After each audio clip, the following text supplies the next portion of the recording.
there's a phrase, it's you're engaging in a conscious process to create unconscious results. And I always found that to be fascinating, where, because I mean, acting is a very weird sort of paradoxical process where you are, like I said, you're doing all this research, you're reading the script over and over and over again, you're analyzing it, every scene, every line, trying to figure out, what's underneath all of this, what's the life underneath all of this, what are the relationships, what's the conflict, where is it in the story, what's the author trying to do here, and you do all of that work, and then what all your teachers say, like, okay, now you've done all the work, let it go. You're in the scene now, you have to be alive. And I think what happens is that with some actors are so, they've done the work, they're experienced, but they're so alive that they're able to let themselves. There's an actor named J.O. Sanders who's an older actor, but he's really great. But he talks about allowing. You have to allow yourself to be that open and present. And it takes a real vulnerability to be able to do that. And what I'm annoyed by right now is that, and I've mentioned this before, that the ideological conformity or is so rigid now in the performing arts that it's really difficult to feel like you can be totally open unless you toe a certain line. And I began to notice over time that you kind of see people, these actors who are dead behind the eyes, and but then.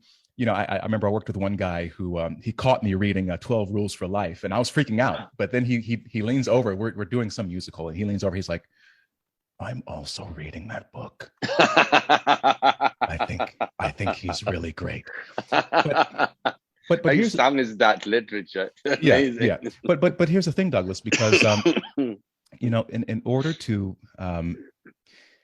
in order to fully be able to deliver yourself to a role. And I had a teacher named Zelda Fichandler, a brilliant woman, who said, that the work that we do in here and the lives that we lead are not two different things. And, one is going to inform the other and vice versa. And, so any criticisms that I got as an actor, I always tried to work it back to what's going on with me. So it's like, oh, we don't think you're listening to your scene partner. Oh, it's because I have issues in my personal life about just being trusting and open with people. And so you work on these kinds of things over time. And, but what the thing is now is that, if you're not comfortable in your personal life being, with the darker parts of yourself, people call it finding your shadow or whatever, then you can't do it on stage. You can't even fake it on stage, even though that's where you're supposed to be faking it.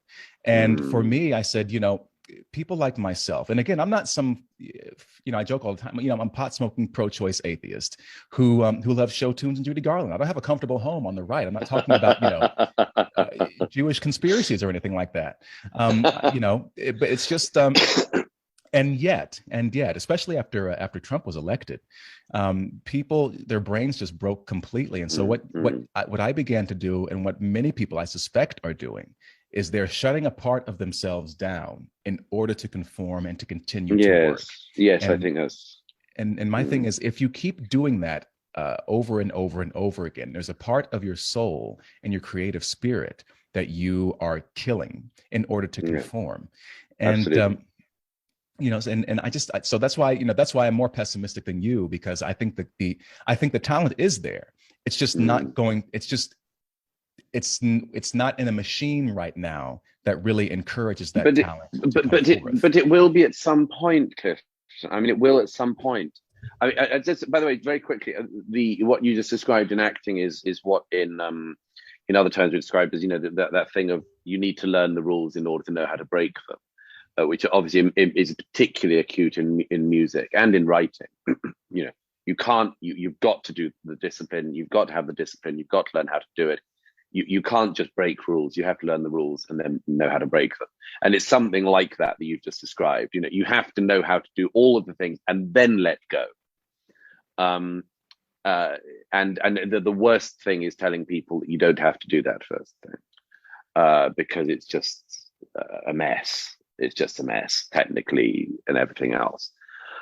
The thing you just described, I'm confident that things always bubble up and will come back, and like the rigid conformity of our era that has existed is already starting to fracture and fray. I'm very confident of that. It's started already. And by the way, you can see. I mentioned, you were kind enough to mention my recent book, the War on the West. And in the War on the West, the culture chapter, as you know, is in part an assault that is overdue on the concept of appropriation, cultural appropriation. And part of the point of that chapter is to say, I'm not having this. None of us can have this. And that is cultural appropriation. The whole concept of that is one of the things that has been destroying the arts in recent years and making it rigid and making it conformist. In writing and in books, in book authoring, we have had authors cancelled, literally unpublished, dropped by their publishers when they are accused of writing a fictional character that does not conform with their own identity. So no way, not having it. What people, I became very interested in cultural appropriation because I noticed the unbelievable vapidity of the claims. So, for instance, people would say things like Halloween costume. Cultural appropriation was always being talked about in terms of Halloween costumes. I don't give a damn about Halloween costumes. Halloween is an overrated, stupid festival. I don't understand why it has a significance. It has an American life. But it's not important. It's not the arts. It's not culture. It's a silly, sometimes fun event. Why were people always talking about this in terms of cultural appropriation? Why were people talk about hair beading or hairstyles as a cultural appropriation? One of the things I came to realize was because you'd have to do it on relatively frivolous things like this. Because if you try this out on the things that matter, ideas, literature, music, art, you can't do it because the whole thing is borderless. The whole thing is borrowing. The whole thing is listening and learning, reading and acquiring new ideas. Who's going to police these boundaries? Like, seriously, we had the other day the news that Cambridge University, in my own country of birth, excuse me, that Cambridge University in England is in its music syllabus is going to, among other things, have a section on what they call musical appropriation. And some of the people accused of this include John Cage and Igor Stravinsky. Stravinsky did not musically appropriate. He listened. The idea that you could accuse, and obviously I give examples in the culture chapter on the War on the West, but like, it's not a sin that Olivier Messiaen learns from Indian rhythm in the 1940s and incorporates it into his music. It's not a sin that Toru Takemitsu in Japan absorbs Debussy and Ravel. It's not a sin when artists listen to the work of different cultures and are so enamored of it that they want to incorporate it into their own arts. That's art, that's culture.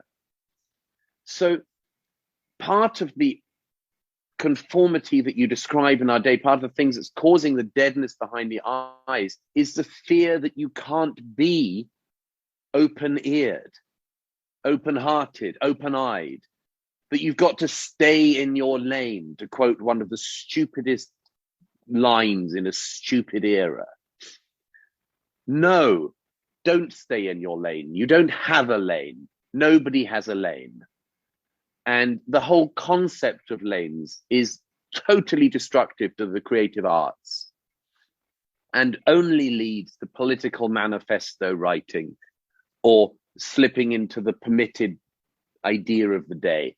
But that is so dominant now that I'm very confident that maybe there are people watching who will be wanting to write plays or film scripts or wanting to write songs or wanting to perform, wanting to write books. There are people who will be watching this conversation who will be the people who will break this down and create again.